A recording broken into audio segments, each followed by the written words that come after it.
Hi again, everybody. Welcome to Inside Golf. I'm Harry Donahue, back in Orlando at the PGA Merchandise Show. We've been coming here for several years, and every year the one constant is something new when it comes to equipment. And it's not just, an iron or a driver or a putter. It's a little bit of everything, always trying to enhance that product and help you play the game of golf. So, coming up on this week's edition from Orlando and the Merchandise Show, a look at what's new in golf clubs. Next on Inside Golf. Inside Golf is presented by Destination Montco Golf. 54 courses, 300,000 yards. Check them out at montcogolf.com. By the First Tee of Philadelphia. The First Tee helps young men and women become better golfers, but most important, better people. Get involved. Visit thefirsttphiladelphia.org. By the Golf Association of Philadelphia, GAP, celebrating amateur golf since 1897. By Jersey Man Magazine, it's a Jersey way of life. And by Philly Man Magazine, bringing it to Broad Street. By the Haverford Trust Company. Quality is in our DNA. And by Inside Golf's partner since 1998, the Philadelphia Section PGA, experts in the game and business of golf. Take time to thank your local PGA golf professional. Golf is the great equalizer. For many, this journey is an escape from reality, a chance to be part of a team, a career opportunity. PGA Reach impacts lives through golf by lifting people up, giving them hope, and sending them down an alternate path that they never saw coming. With PGA Reach Philadelphia, as in life and in golf, the most important shot you take is the next one. This winter, when you make your weekend in Montgomery County, you'll make history. Make believe. Make the rounds. Make a statement. Make your head spin. Make a splash. Make some noise. Make it neat or make a mess. Just be sure to make room for a little more. This winter, make your weekend with $350 in discounts and $99 hotel deals. Make it Montco.com and make your weekend. When you think about your future, you have dreams. You want to succeed. That means achieving your goals, both big and small. At Citadel, we want to help you get there. We believe that success is achieved with the right plan, the right people, and the right determination. We're committed to your success, her success, and their success. Talk to us about how we can help you reach your goals. Citadel, banking with one focus, you.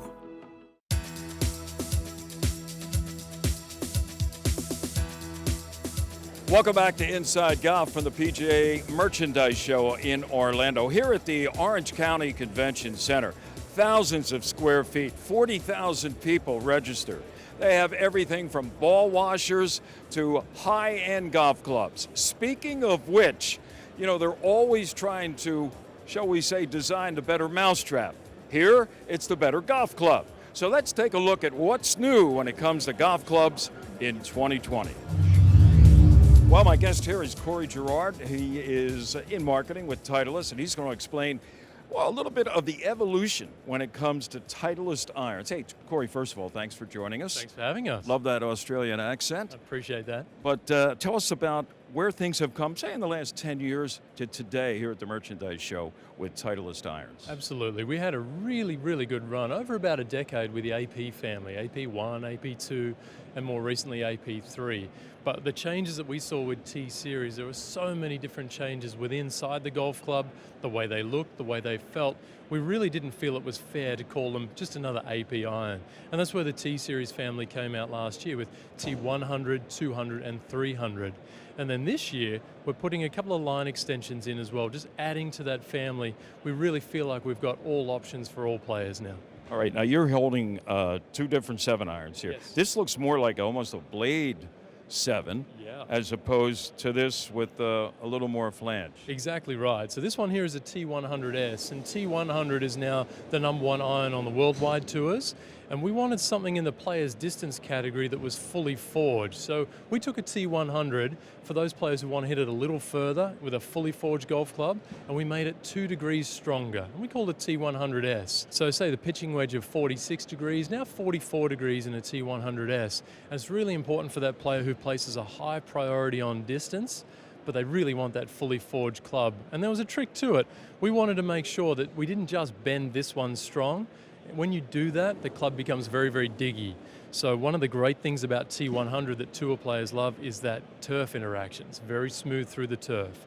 So we didn't want to sacrifice that. Now, Corey, would that be designed primarily for the lower handicap player? Generally, you'll find that's a player who's using this, the T100, but I think the T100S is really for that player who's in what we call the player's distance category. Right. It's someone who just wants that player's, I guess, look and feel with a little more distance behind it. So we re-engineered the whole thing to make sure that we kept the most important part, which was that turf interaction. Okay, and how about this 7-iron? T400 is really exciting. It's a really fun iron to hit. So the thing I like about our series at the moment is as we go up in ascending order in numbers, 100, 200, 300 and so on, so too does the size of the club head, the cool stuff inside of it. And T400 is really for a player who wants help launching it high and far. So a moderate swing speed player who needs that help. How often would you say it's good for the average player to change clubs? By that I mean to invest again in a new set of clubs. Every 2, every 3 years? I mean, I know from a manufacturing standpoint, you'd like to see it change more frequently than that even. But for the average player, what do you think, what does the average player do when it comes to changing clubs? Yeah, well, that's a sales and marketing answer. But Sure. as a golf pro, I'd say, hey, when you change, and most people change 4 to 5 years, they're more willing to change driver more regularly for some reason. With irons, it's around that 2 generations for us. We just want to make sure that when they do that, they want to take the chance to go and get fit. Things change, the body changes, the swing might change over time. So even though you have specs from 4, 5, even 10 years ago, go back and get checked just to make sure that the shoe still fits. I know exactly about body changes. And of course the other part of the equation here is not just what you're hitting, but also what you are hitting, namely the ball. So a lot of that goes into play too. Absolutely, making sure that whatever product you choose to play with all the time, that you're getting fit for that. Exio, Japanese company, out with its new driver, the Exio 11. James Federa from Exio is here to talk about it. You're releasing this driver here at the Merchandise Show, James. That's right. Tell us what's different, what's new, what's exciting about this driver. So the new Exio 11 driver is going to feel really lightweight as soon as you pick it up. You're going to notice it's significantly lighter than anything else out there. And it's also designed uniquely with a really high balance point. And those two things in conjunction are going to create a really easy, effortless swing feel and help you pick up a lot of swing speed, especially if you've noticed recently that you aren't swinging it quite as fast as you used to. Happens to a lot of people. Happens to Some of everybody. my best friends. So what's the advantage in terms of making the club lighter, and that's going to make your swing speed increase if it has been decreasing over time for whatever reason, and hopefully the ball will go straighter and farther. You're going to hit it a little faster, which is going to give you a bit more distance, but the biggest difference is that it's going to improve your consistency. A lighter club is a lot easier to swing, and of course, not only once, but 100 times or 200 times over the course of a warm-up and a round. Sure. So being able to have something that's not only feels easier, but is physically lighter is going to be a lot easier on your body, and you're going to feel a lot better post-round, and maybe you'll play some more golf. Now, how specifically did your engineers make this club lighter than previous editions? I mean, what did they do in terms of their weight distribution, and where is it where it wasn't before? Sure. So what's interesting is that actually our club heads are not necessarily an ultralight club head, because if you take all of the weight out of the head, you're going to lose momentum as you make impact. So that means we have to pull the weight out of the shaft and out of the grips. So we use T1100 carbon, which is very premium, very high strength, and we use our own custom-made grips that are very lightweight, and all of that is pulling weight out of the overall club weight, but also positioning it higher so that it's behind your hands as you're swinging the club, and it's really raising that balance point for an easier swing feel. So the point of emphasis with weight in his club is more up here than it is down there. Absolutely. In fact, in the News XEO 11 and all of the News XEO lines that we're launching this year, there's actual physical weights here at the top of the club that are bringing that center of gravity even higher and placing weight behind your hands as you grip the club, which creates a much easier swing feel. Interesting concept with that driver. A change in weight, doesn't weigh as much, and a redistribution of weight to help you get maybe a little more distance. All right, stay with us. Plenty more to come on Inside Golf from Orange County Convention Center in Orlando and the 2020 PGA Merchandise Show. Good afternoon. It's Pramod Sood from Mark Your Greens 3-in-1 golf towel. Being a bad golfer, I used to always carry a scrubber with me to clean my clubs. And I said, let me put this together in a form of a mitt with the scrubbers. And so now I have a patent on the product. It's a 3-in-1 golf towel. The first function is the scrubbers that cleans the clubs. The second is when you reverse it, we shade the fabric, so now you can polish it. And the third one is 2 ways to hang it. One is it goes right onto your golf club for easy access. And we also have a clip that you can clip it onto your golf bag or your golf cart. Hope all the golfers like our product. Please check us out on our website. It's markyourgreens.com. But more of the overall putter head weight is in the heel and toe. So the benefits of that are bigger sweet spot and more stability. Students in our program learn a lot about leadership and how to become a leader. We have a good cause. We've got great kids and people. It teaches young people not only golf, but the life lessons that golf teaches us. I've been a better person throughout my career in golf. We're teaching kids how to be better kids, how to be better people, and to build better communities. Respect, honesty, courtesy, integrity, judgment. Not only does it give kids a jump start on the game of golf, but maybe a little bit of a jump start on the game of life. Everyone is looking for something. Consistency, quality, peace of mind.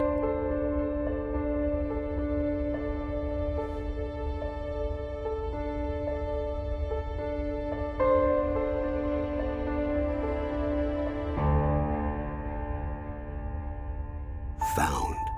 The Haverford Trust Company.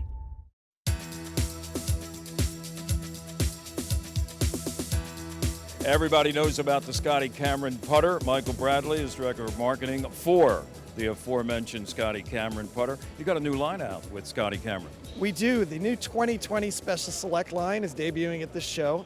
And Scotty has taken his most popular line and made it even better. So what's going on with Special Select is he's refined the shapes, really brought the sleek, low-profile tour shapes we see on TV every weekend into the production line. So he's removed a lot of metal here, thinned out the top lines, repositioned the neck to the tour preferred location, made a lot of changes.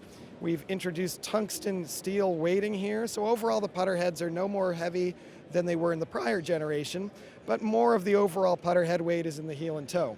So the benefits of that are bigger sweet spot and more stability.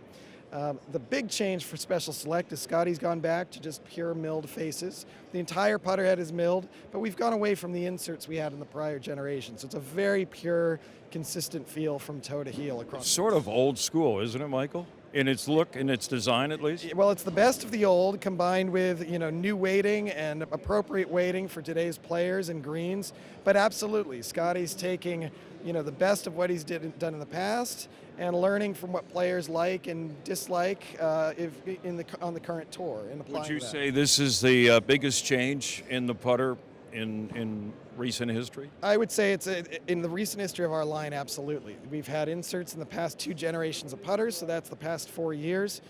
This is the most change Scotty's put into the line, certainly since our 2016 line when we went to those inserts. So new grip, we've got this Pistolini Plus grip.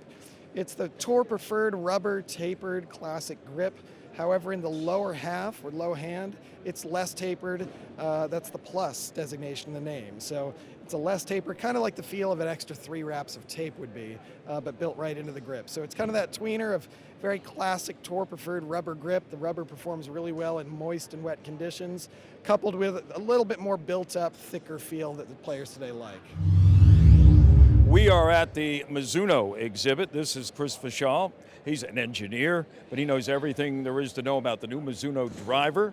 It's the ST200. Yes, sir. Okay, it's your turn. Explain All what's right. different about this than previous drivers. Yeah, so Mizuno's typically not been a company known for drivers. We're more an iron company in the perception of the world, but we've been putting a lot of technology behind the ST200. So we've got actually a new beta titanium face. What that means to you is actually as you impact it, as the face contracts, you're gonna get a little bit more ball speed, a little bit more repulsive force. And how does that happen? It springs out, in layman's terms, faster than it did before? That's right. Because of the strength of the material, it recovers quicker. So when it recovers quicker, more ball speed, more distance. Wow, everybody's looking for that, Chris. Absolutely. So the great thing about that, on top of that, Wave Sole's going to help give you great ball speed across the lower portion of the face. Save some weight on the crown as well with this composite top. And with that, we actually redistributed the weight across the head on 3 different ways between the 3 different drivers. So even though they're all under the ST200 line, we've got this one, the standard one, which is the very easy to hit, high moment of inertia, wants to go straight. We've got the ST200G, which is the super ultra low spin with 2 adjustable weights if you want to bring your ball flight down, and the ST200X. This is the ultra lightweight club designed to go up in the air and turn over from right to left. Now, what would you recommend for, let's say, a handicapper between 10 and 20? So between a 10 and 20 handicapper, if you're looking to just hit the ball straight, I'd recommend the standard ST200. If you're looking to try to fix a slice, I'd look at the X. Okay, and then for the real low handicapper, you know, the scratch player up to 10? Yeah, traditionally that guy is going to probably benefit from the G. This is one where you can bring the spin down and get that really penetrating ball flight. It looks like Mizuno's done a little bit of everything for everybody, regardless of your game. Absolutely. The goal is to have fitting options so that you can go get fit and get dialed in for the best one for you. The ST200, it's new from Mizuno. I'm Rob from AI Golf, all the way from Sydney, Australia. We're here at the PGA Merch Show, launching our very first product called the Gatekeeper. It's a putting training aid device that helps with stroke, face rotation, and tempo. There's a lot of training aids out there at the moment, and we worked out that you really need that instant user feedback, making sure that there's deliverable data that goes back to the golfer when you're using it. So our lead inventor came up with this in his bedroom one night, and we're excited to bring it here. You can go to aigolfco.com to pre-order and learn more about how the actual product works. All right, stay with us. More to come. Next up here on Inside Golf is our teed-off panel. One group of 18 was done more than anything else to get people talking a little bit about what the great holes are that we have a chance to learn.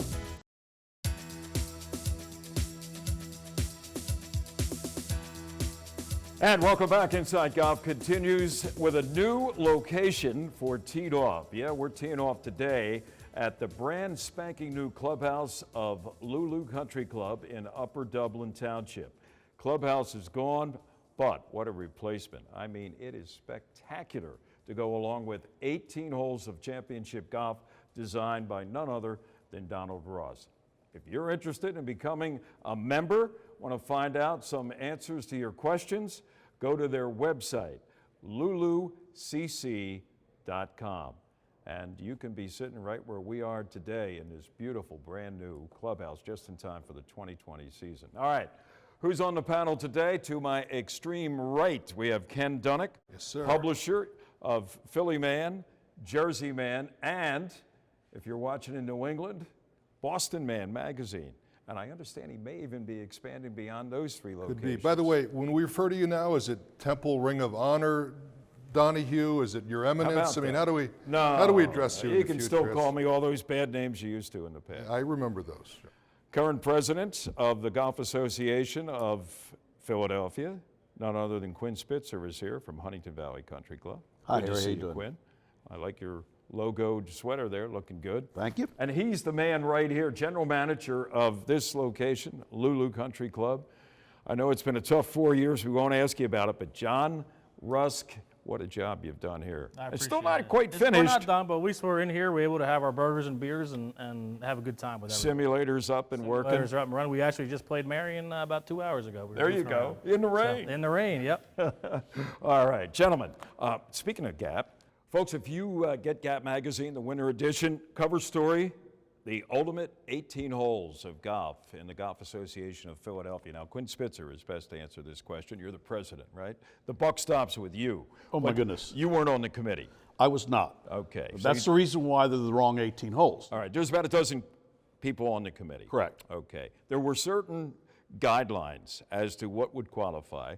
One of them being that no course could have more than one hole. Correct. Okay.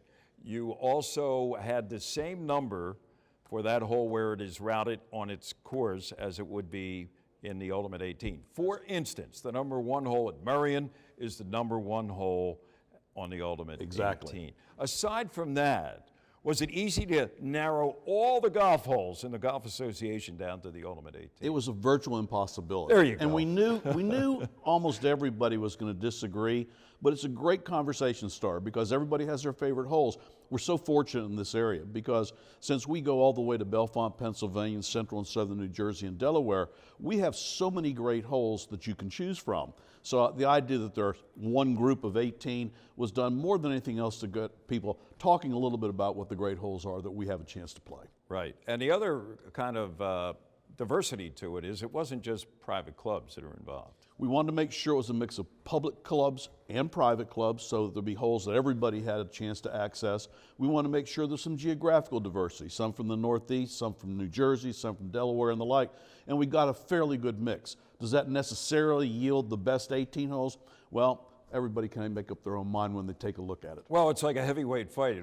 It sets up a sequel and then another sequel or a good movie. Kenny, you had a chance, I'm sure, to look at this. Your home course, I don't think, showed up. I don't think so. We're not quite in that element yet, but I picked out some of my favorites. Number 1, of course, Merion East.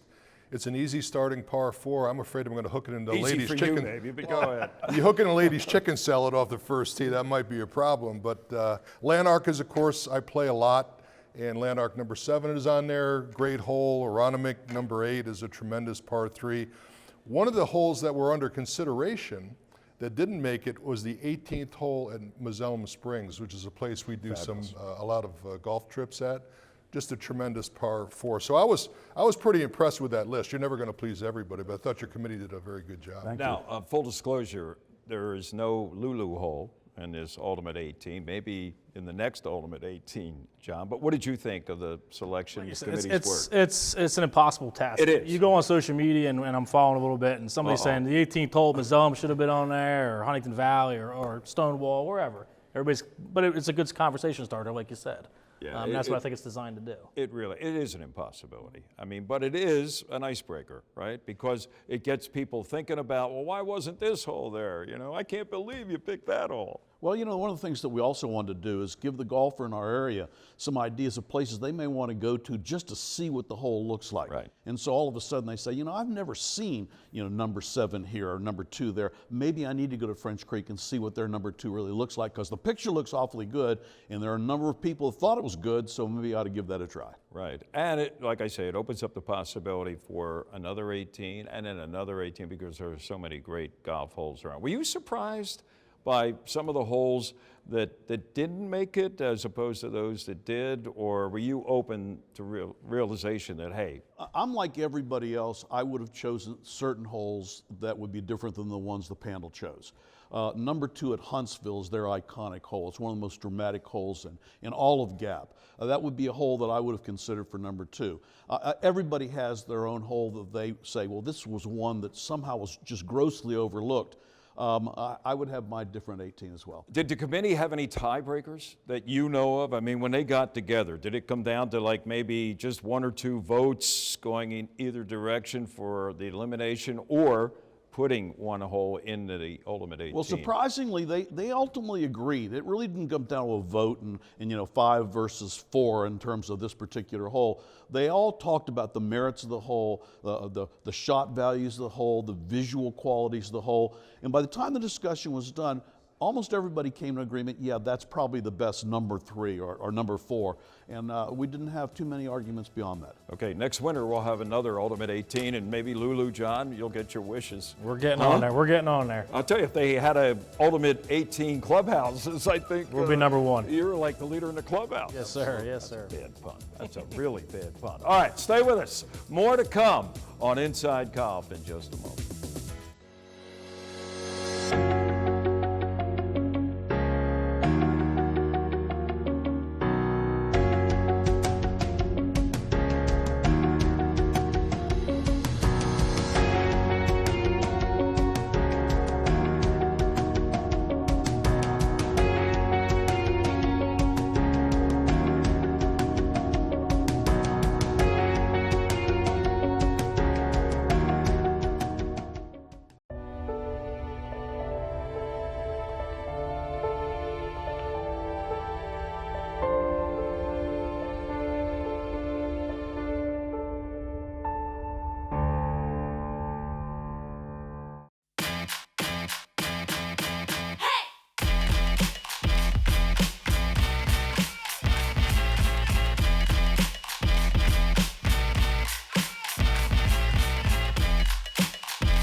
Hope you enjoyed our look at some of the new equipment being released here at the PGA Merchandise Show, whether it's a driver, an iron, or for the greens, Scotty Cameron, a new look. And next week, we'll be right back here in Orlando. We will introduce you to some very familiar faces from the world of golf. I'm Harry Donahue, and remember, no matter how bad it's going for you out there, don't pick up. See you next time right here on Inside Golf. Inside Golf is presented by Destination Montco Golf. 54 courses, 300,000 yards. Check them out at montcogolf.com. By the First Tee of Philadelphia. The First Tee helps young men and women become better golfers, but most important, better people. Get involved. Visit thefirstteephiladelphia.org. By the Golf Association of Philadelphia. GAP, celebrating amateur golf since 1897. By Jersey Man Magazine, it's a Jersey way of life. And by Philly Man Magazine, bringing it to Broad Street. By the Haverford Trust Company. Quality is in our DNA. And by Inside Golf's partner since 1998, the Philadelphia Section PGA. Experts in the game and business of golf. Take time to thank your local PGA golf professional.